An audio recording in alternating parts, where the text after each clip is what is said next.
and very hush hush.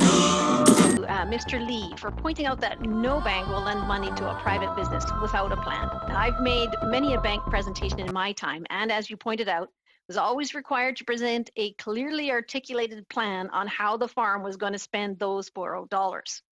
Without a budget and a plan, no regular Canadian is able to borrow a dime.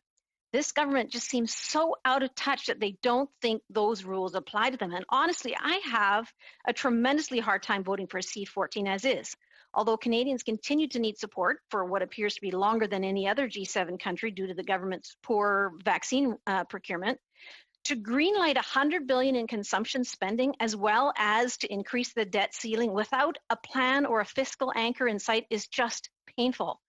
Without assurances that funding will focus on growth and innovation, as well as a corresponding budget to detail the fiscal plan, I'm wondering if you think we as parliamentarians should vote in favor of this bill. I honestly feel I'm between a rock and a hard place because of the way the bill is crafted.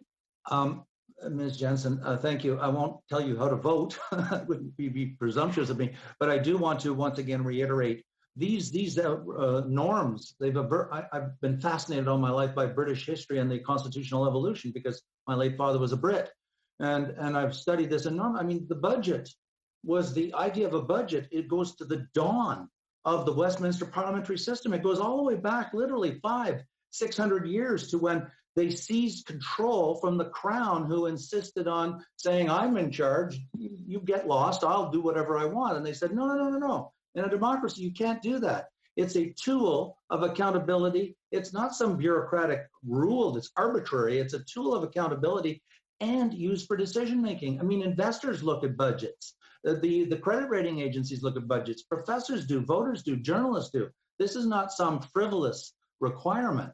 Any government should be willing to say, look, this is who we are, this is what we stand for, and here is our plan.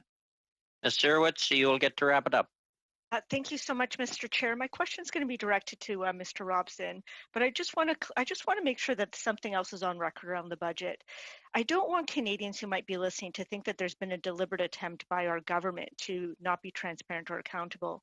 Last year, we actually announced a budget date, which was Monday, March the 30th. We didn't follow through with it because there was a massive pandemic, and so that had to be sidelined. I also want to remind everyone that we did have reports every 2 weeks once we started up with Finance Committee to make sure we were transparent and accountable. And very hush hush. Also shows in its prosecution of tax planning.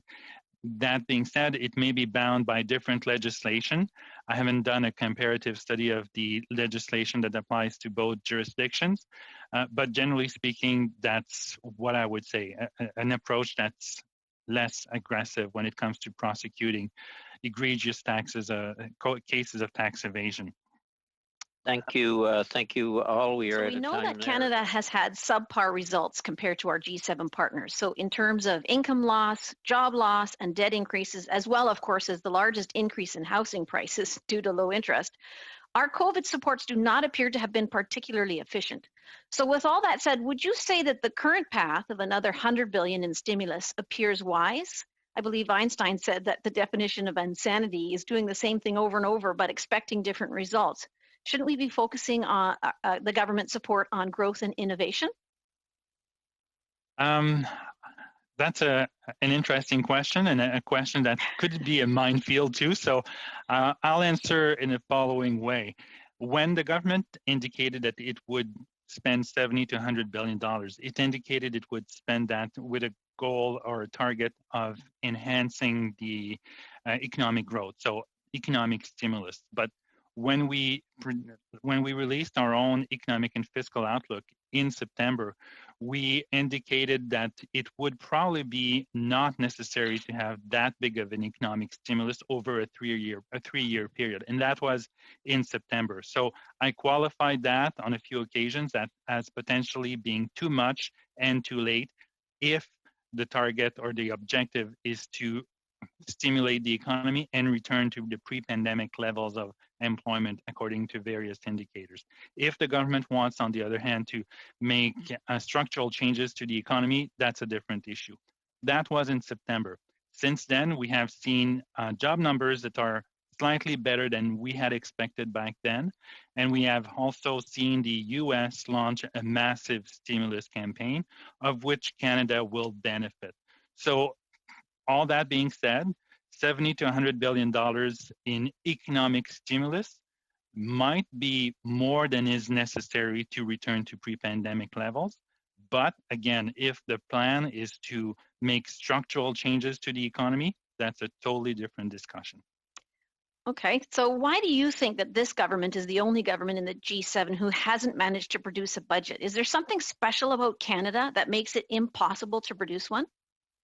Well, there are many things special about Canada, but not when it comes to justifying the absence of a budget.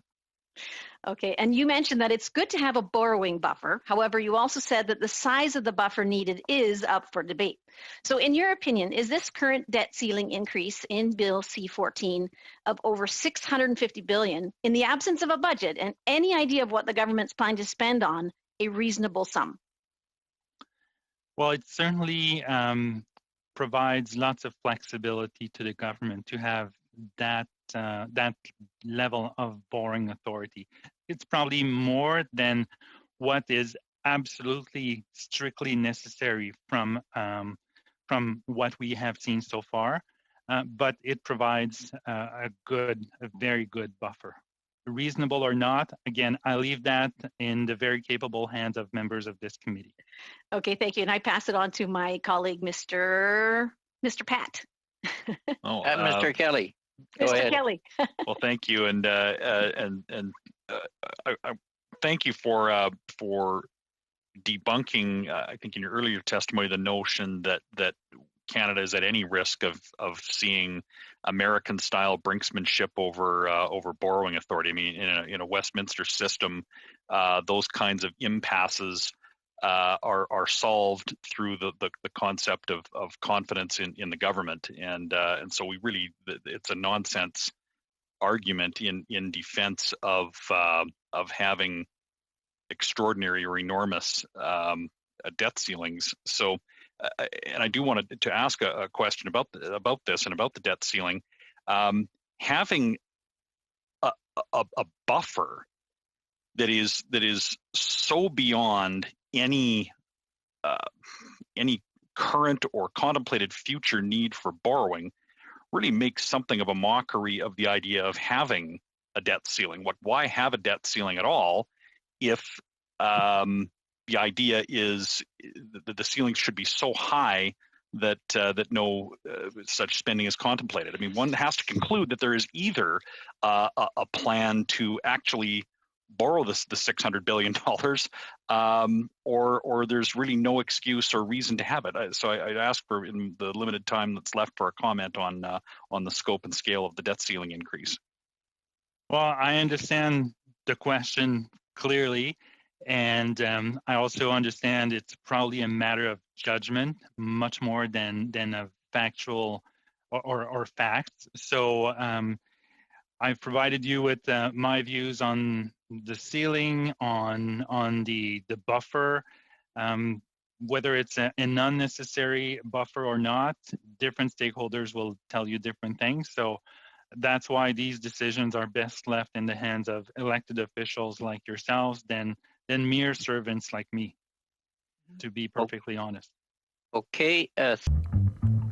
Don't forget to like, dislike, subscribe, and comment. Safe Space Cafe. And always, have a good day.